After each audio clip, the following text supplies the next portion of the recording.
Hi friends, this is Pankaj Kumar.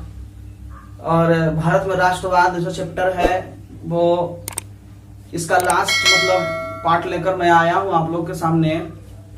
और इसमें अनेकों पार्टियों का गठन से संबंधित क्वेश्चन है और टॉपिक्स भी हैं। बहुत सारे ऐसे टॉपिक हैं जो कि अभी हम लोग देखते हैं। और राष्ट्रवाद का उभरता हुआ उस टाइम दौर था, अंग्रेजों के जो शोषण था उस शोषण के विरुद्ध में अनेकों बड़ी बड़ी पार्टियां बनकर के उभरी जो कि आज तक है। कई ऐसी पार्टियां भी हुई जो उसी समय समाप्त हो गई और कई ऐसी पार्टियां उसी टाइम उभरी जो कि आज भी है, जैसे आरएसएस राष्ट्रीय स्वयंसेवक संघ, जैसे भारतीय राष्ट्रीय कांग्रेस। बहुत सारे ऐसे दल थे, क्षेत्रीय दल भी थे जिनके नेता थे बड़े बड़े। वे लोग भी अपने अपने पार्टियों को खड़ा किया और अपने अपने बैनर तले भारतीयों को अंग्रेजों के खिलाफ युद्ध लड़ने में मदद किया। उन्हीं पार्टियों में से मुख्य मुख्य जो पार्टियां हैं उनके बारे में हम लोग देखें, इससे बहुत सारे क्वेश्चन आते हैं। और साथ ही जो कंपटीशन में जैसे सिविल सर्विसेज से रिलेटेड जो कंपटीशंस होते हैं उसमें भी इससे बहुत सारे क्वेश्चन पूछे जाते हैं। लिखने के लिए मेंस अथवा प्रीलिम्स में भी इससे रिलेटेड क्वेश्चंस आते हैं। तो चले हम लोग सबसे सर्वप्रथम देखते हैं आरएसएस का फुल फॉर्म होता है जो कि हम लोग जानते हैं, राष्ट्रीय स्वयंसेवक संघ। राष्ट्रीय स्वयंसेवक संघ की स्थापना 1925 में हुई। यह परिदृश्य था कि भारत के अनेकों युवा जो थे वे कांग्रेस के कार्यक्रम से, कांग्रेस के कार्यकलाप से खुश नहीं थे, प्रसन्न नहीं थे। कांग्रेस का एक धड़ा जो था वह भी कांग्रेस के कार्यों से प्रसन्न नहीं था। आपसी पार्टी में भी अनबन थी। गांधी जी ने असहयोग आंदोलन असमय में ही वापस ले लिया था, जिसके कारण युवाओं में जो भी कांग्रेस के युवा नेता थे उन्होंने गांधी जी के प्रति भी आक्रोश था और साथ ही साथ कांग्रेस के उन वरिष्ठ नेताओं के प्रति भी आक्रोश था जिन्होंने गांधी जी का भी अनुमोदन किया था।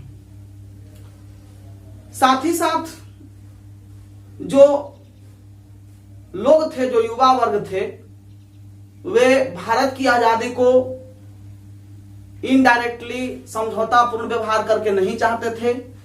वे चाहते थे कि अंग्रेज यदि हमारे भारत पर जबरदस्ती घुस आए हैं तो उन्हें भी अपने देश से हम जबरदस्ती हटाने का प्रयत्न करें। इसी परिप्रेक्ष्य में आरएसएस यानी राष्ट्रीय स्वयंसेवक संघ की स्थापना 1925 में हुई थी। उसके पहले ही राधाकांत नाम के एक व्यक्ति थे जिन्होंने 1830 में, उससे पहले आरएसएस की स्थापना, मैं यह बताना चाहूंगा आप लोगों को कि आरएसएस की स्थापना भी डायरेक्टली नहीं हुई, एक बैक नहीं हुई। इसके पीछे भी बहुत सारे रीजंस थे। इसी परिदृश्य में 1830 में राधाकांत नाम के एक व्यक्ति ऑल इंडिया हिंदू कमेटी करके गठन किए। उसके बाद हम लोग जानते हैं स्वामी दयानंद सरस्वती जो आर्य समाज के संस्थापक थे, वेदों की ओर लौटो का नारा दिए थे। उन्होंने 1875 में भी आर्य समाज का संगठन बनाया। आर्य समाज का कार्यक्रमों में एक अंग्रेजों का विरोध करना भी था। साथ ही साथ अंग्रेजी के साथ वैदिक शिक्षा ग्रहण करना था। स्वामी दयानंद सरस्वती का मानना था कि अंग्रेज लोग हमसे बेहतर, हमसे ढंग वाला शिक्षा, बहुत सारे प्राचीन शिक्षा पद्धति में उनके अनुसार दोष भी था। उन दोषों को निवारण पूर्वक शिक्षा ग्रहण करने के लिए 1883 में डीएवी दयानंद एंग्लो वैदिक स्कूलों की स्थापना हुई, जिसकी शाखा और प्रशाखा आज भी देश विदेश में स्थापित है। इन सारे परिदृश्यों में देखा जाता है कि आर्य समाज या हिंदू दल या आरएसएस की स्थापना एक बैक एकाएक नहीं हो पाती है। उसके बाद है स्वराज पार्टी। स्वराज पार्टी की स्थापना 1923 में हुई थी। इसका प्रथम अधिवेशन इलाहाबाद में हुआ था। स्वराज पार्टी की स्थापना 1930 में हुई थी। इसका प्रथम अधिवेशन इलाहाबाद में हुआ था। इसके पीछे भी कहानी। 1922 के गया अधिवेशन में आक्रोश हुआ, क्योंकि 1922 में ही असहयोग आंदोलन वापस ले लिया गया था गांधी जी के द्वारा। असमय में ही चौरी चौरा कांड हुआ। चौरी चौरा कांड होने के उपरांत गांधी जी असहयोग आंदोलन को वापस ले लेते हैं, जिसके कारण उसका मुखर विरोध हुआ गया के अधिवेशन 1922 में। गया अधिवेशन में दो व्यक्ति ने विरोध किया, जो कांग्रेस के वरिष्ठ नेता कहे जाते थे। वे थे पंडित मोतीलाल नेहरू और देशबंधु चित्तरंजन दास। उन लोगों ने उस अधिवेशन में विरोध किया, मुखर विरोध हुआ। उसके बाद 23 में स्वराज पार्टी की स्थापना हुई। स्वराज पार्टी का भी अनेकों उद्देश्य थे, जिसमें एक उद्देश्य यह था कि अंग्रेजों के कार्यक्रम में दखल डालना है, सरकारी तंत्र में घुसकर अपने लोगों को घुसाकर उनके जितने जो लिए गए फैसले हैं उसका विरोध करना है, वगैरह वगैरह। हालांकि स्वराज पार्टी ज्यादा दिनों तक स्थापित नहीं रह पाई। देशबंधु चित्तरंजन दास की मृत्यु हो जाती है तुरंत ही, और उस मृत्यु के पश्चात स्वराज पार्टी समाप्त हो जाता है, खत्म कर दिया जाता है। और उसके जो कुछ लोग होते हैं जो कांग्रेस में ही विलय हो जाते हैं। फिर उसके बाद मुस्लिम लीग, जिसके मुख्य नेता मोहम्मद अली जिन्ना बनकर उभरे, परंतु इसके संस्थापकों में दो लोग, आगा खां और सलीमुल्लाह खां, जो कि सलीमुल्लाह खां एक लखनऊ के नवाब थे। 30 दिसंबर 1906 को इसका ढाका में, जो बांग्लादेश की राजधानी थी, इसका अधिवेशन होता है, बैठक होता है मुस्लिम लीग का। और मुस्लिम लीग आगे चल करके हिंदुस्तान और पाकिस्तान के बंटवारे का जिम्मेदारी उसे ही है, जो कि एक बड़ी पार्टी बनकर के उभरी और आगे चल करके पाकिस्तान नाम का एक अलग देश इसी के चलते बना। तो इन मुखर नेताओं में सबसे मुख्य नाम सलीमुल्लाह खान, आगा खां और मोहम्मद अली जिन्ना, जो कि कालांतर में उनका प्रवेश होता है भारतीय राजनीति में। उसके बाद देश की सबसे बड़ी पार्टी बनकर उभरती है भारतीय राष्ट्रीय कांग्रेस।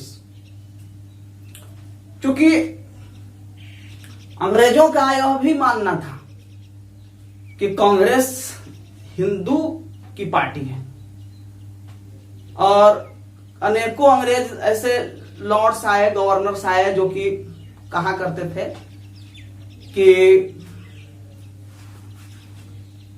अंग्रेज और मुस्लिम मित्रता को बरकरार रखा जाए। क्योंकि अंग्रेजों की एक नीति भी थी, फूट डालो और शासन करो। फूट डालो शासन करो नीति के तहत अंग्रेजों ने एक चाल चली।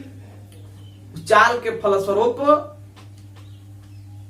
उन्होंने अंग्रेजों को बतलाया कि कांग्रेस एक हिंदू की पार्टी है, हिंदू विचारधारा वाली पार्टी है। और उसके बाद मुस्लिम लीग का गठन हुआ। इसी परिप्रेक्ष्य में दूसरे मुसलमानों के लिए अलग अलग कॉलेज की स्थापनाएं हुई, जिसमें अलीगढ़ मुस्लिम विश्वविद्यालय प्रमुख है। कालांतर में हिंदुओं ने भी अपना एक अलग विश्वविद्यालय चलाया, अलग एक अपना विश्वविद्यालय का स्थापना किया। उससे पहले ही मुस्लिम के विश्वविद्यालय से पहले ही काशी हिंदू विश्वविद्यालय या बनारस हिंदू विश्वविद्यालय का स्थापना पंडित मदन मोहन मालवीय के द्वारा किया गया। कुल मिलाकर के भारत का जो परिदृश्य था उस समय धर्ममय था और धर्म के बैनर तले वे लोग चाहते थे कि अंग्रेजों से आजादी की लड़ाई लड़ी जाए, जो कि संभव नहीं थी। जब तक सारे धर्म के लोग, सारी जातियों के लोग एकजुट होकर के नहीं आ पाते, तब तक एक पार्टी का गठन असंभव था। भारतीय लोग अंग्रेजों से जरूर लड़ाई करते थे, हमें स्वराज चाहिए, हमें वो चाहिए, हमें शासन में हक चाहिए, भारत को एक डोमिनियन स्टेट का दर्जा मिलना चाहिए।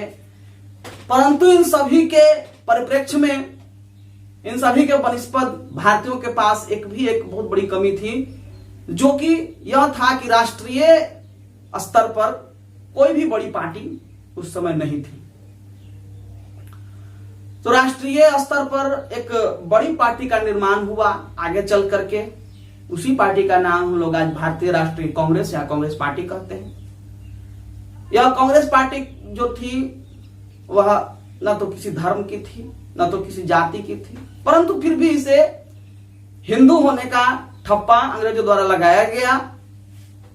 और इसी कांग्रेस पार्टी की स्थापना ऑक्टोबियन अलेक्जेंडर ऑक्टोबियम ह्यूम, जिसका नाम शॉर्टकट में हम लोग A.O. ह्यूम नाम के एक रिटायर्ड अंग्रेज अधिकारी थे, जो अंग्रेजों और भारत के महान नेताओं, बड़े बड़े वरिष्ठ नेताओं के साथ सामंजस्य स्थापित करना चाहते थे।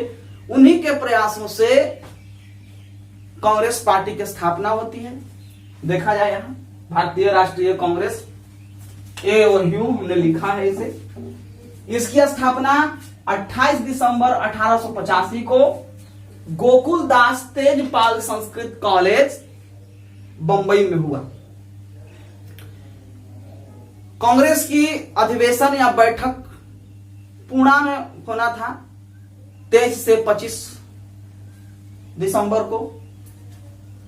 23 से 25 दिसंबर को यह बैठक होना था, लेकिन दुर्भाग्यवश पुणे में उस टाइम प्लेग फैला, जिसके कारण वहां पर उसका अधिवेशन न होकर के बंबई में हुआ। गोकुलदास तेजपाल संस्कृत कॉलेज बंबई, और तारीख था 28 दिसंबर 1885। भारत के एक बड़े राष्ट्रीय स्तर के पार्टी का गठन हो चुका था और आगे चल करके यही पार्टी या इसी पार्टी के लोग आगे चल करके देश के संविधान निर्माण में अथवा देश से स्वतंत्रता प्राप्त करने में अपना महती भूमिका का प्रदर्शन किया। इन्हीं सारे व्याख्याताओं के साथ मेरा यह चैप्टर भारत में राष्ट्रवाद समाप्त होता है। इसके बाद इस चैप्टर का 1 नंबर क्वेश्चन सारे के सारे आपके पीडीएफ में आ जाएंगे। 1 नंबर का क्वेश्चन आप अपना पीडीएफ में भी देख सकते हैं, और बहुत सारे जो 5 नंबर का क्वेश्चन है या 2 या 3 नंबर के क्वेश्चन हैं, उसे आप अपने टेक्स्ट बुक से बनाने का प्रयत्न करेंगे। इन्हीं सारे शुभकामनाओं के साथ मैं पंकज कुमार आप लोगों का धन्यवाद ज्ञापित करता हूं। नमस्कार।